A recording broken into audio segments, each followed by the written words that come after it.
বাইরে একটা চিনতে আছি রে ভাই। আমার তো জিনিস ঢুকে না। না খাই পান, না খাই সিগারেট, কোনো আউফল খরচ করি না, গার্লফ্রেন্ডও নাই যেটিয়া খরচ করবো। না কিনি কাপড় চোপড়, এই মাসে একটা কিনি। তোমার টিয়ারি যাই কই রে ভাই, টাকা কোনো হিসাব মিলে পাই না। টাকা নাই আমার, ঠাই না রাখা মানি ব্যাগে।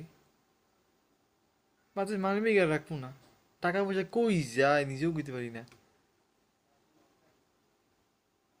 আপনার কইন তো ভাই, টাকা দিয়ে কেমনি কই কই খরচ হয়, আমি তো কোনো হিসেব মিলে পাই না ভাই। টাকা দিয়ে যায় কই, গেলে তো যায়। টাকাগুলো আমাদের সেন্সর লাগা লাগবো।